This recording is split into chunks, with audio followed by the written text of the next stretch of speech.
پھر آقا نبی پاک علیہ الصلوۃ والسلام نے ارشاد فرمایا، ایک حدیث ذکر کر کے اس کی وضاحت کر کے بات کو ختم کرنے جا رہا ہوں۔ الوضوء سلاح المومن، الوضوء سلاح المومن، وضو مومن کا ہتھیار ہے۔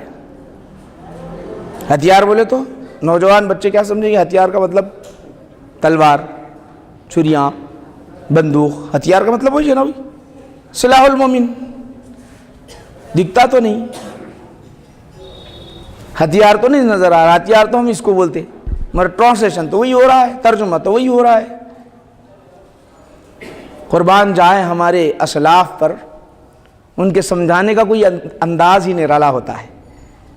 سیدنا عبداللہ شاہ صاحب قبلہ رحمۃ اللہ علیہ محدث دکن علیہ الرحمۃ والرضوان اس حدیث کو بڑے اچھے عمدگی کے ساتھ سمجھائیں، ایسا سمجھائیں کہ ذہن میں بیٹھ جاتی ہے بات۔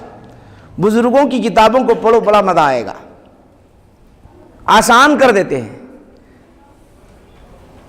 ہوا یہ، آپ اپنی کتاب میں لکھتے ہیں، اس واقعے کو لکھتے ہیں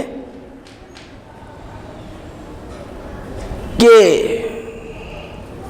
اورنگزیب رحمۃ اللہ علیہ، شاہ جہاں، دونوں میں شاہ جہاں کا دور ہے، شاہ جہاں کا دور ہے، اس نے کیا کیا، جتنے مفتیان کرام ہیں، جتنے بھی بڑے بڑے مفتیان ہیں، سب سے مسئلہ طلب کیا۔ کیا مسئلہ طلب کیا؟ مسئلہ یہ طلب کیا کہ ریشم پہننا مرد کے لیے جائز ہے یا ناجائز؟ سوال، ریشم پہننا مرد کے لیے جائز ہے یا ناجائز؟ جانتا ہے وہ جانتے ہیں کہ مرد کے لیے حرام ہے، اس کے باوجود مفتیان کرام سے مسئلہ طلب کر رہے، جان کر مسئلہ طلب کیا جا رہا ہے۔ اب کسی بعض مفتیان کرام کی ہمت نہیں ہوئی کہ اگر میں حرام لکھ دوں تو میری گردن مار دی جائے گی۔ بعضوں نے کہا کہ حلال ہے لکھ دو، بعضوں نے کچھ تعویل کر دی، بعضوں نے جواب نہیں دیا۔ یہی سوال ملا جیون علیہ الرحمہ کی بارگاہ میں آیا، سوال ملا جیون علیہ الرحمہ کی بارگاہ میں آیا، ان کے پاس بھی آیا کہ تم بتاؤ، نور الانوار جو لکھنے والے ملا جیون، جو درس گاہوں میں پڑھائی جاتی کتاب، جامع نظامیہ میں پڑھائی جاتی کتاب، وہ کتاب نور الانوار کے مصنف، ان کی بارگاہ میں بھی یہ مسئلہ آیا۔ کیا مسئلہ آیا؟ ریشم مرد کے لیے حرام ہے یا حلال؟ آپ نے کہا کہ میں جواب نہیں دوں گا، دلی کی جامع مسجد میں آ کے جواب دوں گا۔ دلی کی جامع مسجد میں آ رہے ہیں جواب دینے کے لیے، لوگ منتظر ہیں۔ اب کیا جواب دو گے؟ کیا جواب دینا ہے؟ مرد حق جو ہوتے ہیں کسی سے ڈرتے نہیں، شریعت کی بات آتی ہے گھبراتے نہیں، شریعت میں کوئی تبدیلی ہونے والی ہے اس کو برداشت نہیں کرتے، وہ اعلان کہہ دیتے ہیں، حق بات کہتے ہیں۔ آپ آئے، دلی کے جامع مسجد میں آئے، آ کر اعلان کیا کہ جو فتویٰ طلب کیا وہ بھی کافر ہے، اور جو فتویٰ جائز کا دیا وہ بھی کافر ہے۔ ریشم مرد کے لیے جائز ہے، دنیا میں یہ فتویٰ دیا وہ بھی کافر، اور جو فتویٰ طلب کیا، کیوں؟ یہ جانتے تھے کہ ریشم حرام ہے، حضور نے منع فرمایا دنیا میں، حدیث جان کر پھر مسئلہ طلب کر رہے ہیں، گویا اس حدیث کا انکار کر رہے ہیں۔ حدیث کا انکار کرنے کی وجہ سے کافر ہو رہے ہیں، وہ حدیث کا انکار کرنے کی وجہ سے۔ کوئی قرآنی آیات کا انکار کرتا ہے تو کافر بنتا ہے، حدیث صحیحہ کا انکار کرتا ہے تو کافر بنتا ہے۔ حدیث صحیحہ نہیں کرتا، عمل نہیں کرتا، نماز نہیں پڑھتا، کافر نہیں ہوگا، گناہ گار ہوگا۔ ریشم پہن لیتا ہے، کافر نہیں ہوتا، گناہ گار ہوگا۔ مگر حدیث کا، قرآنی آیات کا، رب تبارک و تعالیٰ کی آیات کا انکار کرتا ہے تو وہ کافر ہو جاتا ہے۔ فتویٰ جاری کر دیا، جاری کرنا تھا، یہ بات بادشاہ کو پہنچی، پہنچنے کے بعد اس نے حکم نافذ کر دیا۔ یہ چلے گئے مرد حق، اپنی جگہ چلے گئے۔ جانے کے بعد ہوا کیا؟ اب ہو رہا کیا ہے؟ اعلان کر دیا، جاؤ اس کو گرفتار کر کے لے کے آؤ، ملا جیون علیہ الرحمہ کو گرفتار کر کے لے آؤ، ان کے سر کو قلم کر دیا جائے۔ اعلان کر دیا گیا، اب اعلان کرنے کے بعد ملا جیون علیہ الرحمہ اپنے مقام پر پہنچے ہیں. اب پہنچنے کے بعد ہوتا کیا ہے, مریدین متقین آئے, آ کر کہنے لگے حضور والا وہاں فوج نکلی ہوئی ہے, وہاں لشکر نکلا ہوا ہے, آپ کی گرفتاری کے لیے لشکر نکلا ہوا ہے, آپ اپنی حفاظت کیجیے, آپ یہاں سے نکل کر چلے جائیے, آپ اپنی حفاظت کیجیے, آپ یہاں سے نکل کر چلے جائیے. آپ نے فرمایا کوئی بات نہیں, میں گھبرانے والا نہیں ہوں, میں گھبرانے والا نہیں ہوں, میں بھی حفاظت کر لی ہے. قوم کہنے لگی کیا حفاظت کر رہے ہیں, ان کے پاس ہتھیاریں تلواریں سب کچھ ہے ان کے پاس,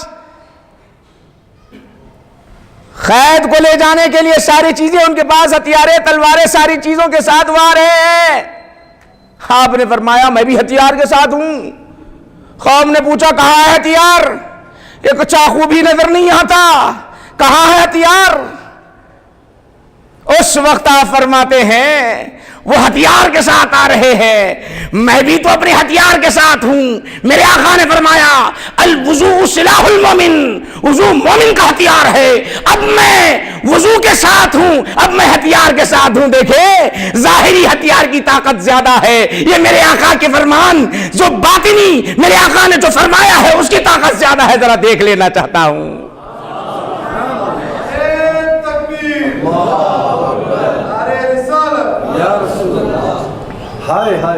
وضو کر لیا, ہتھیار پہن لیے, رب تبارک و تعالیٰ کی بارگاہ میں کھڑے ہو گئے 2 رکعت نماز ادا کرنے کے لیے, رب کی بارگاہ میں رجوع ہوئے.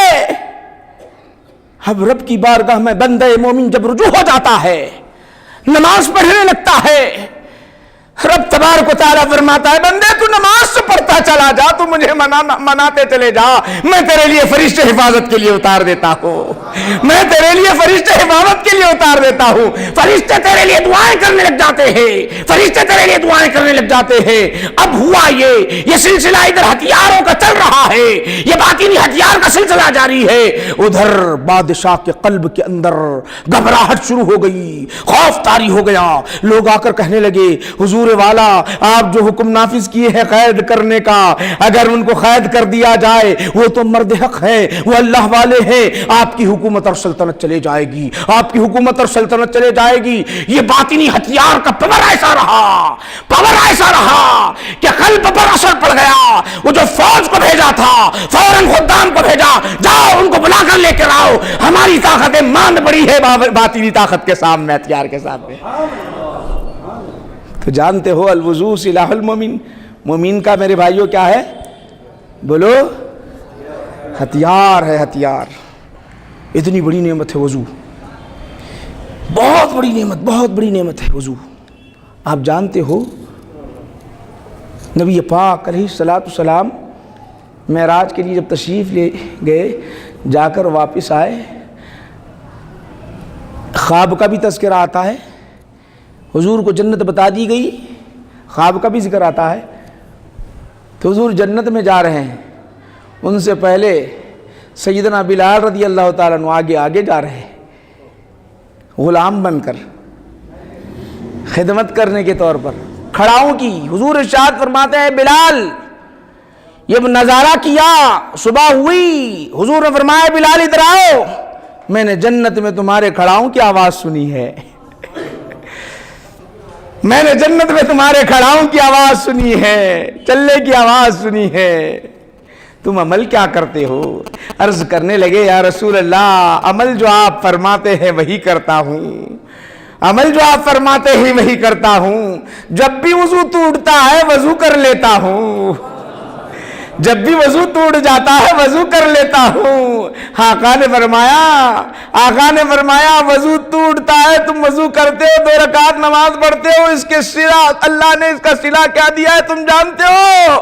میں تم کو دیکھ رہا ہوں, مجھ سے پہلے جنت میں جاتا ہوا دیکھ رہا ہوں. جا تو رہے ہو مگر جا رہے ہو اس لیے جا رہے ہو, غلامی کرتے جا رہے ہیں وہاں. یہ نہیں سمجھنا چاہیے کہ میں حضور نبی پاک علیہ الصلوۃ والسلام سے آگے جا رہا ہے تو آقا نبی پاک علیہ الصلوۃ والسلام سے آگے, نعوذ باللہ, یہ مطلب نہیں ہے, یہ مطلب نہیں ہے. یہ خدمت ہے, یہ خدمت ہے. تو آپ کو معلوم ہو گیا وضو کی فضیلت.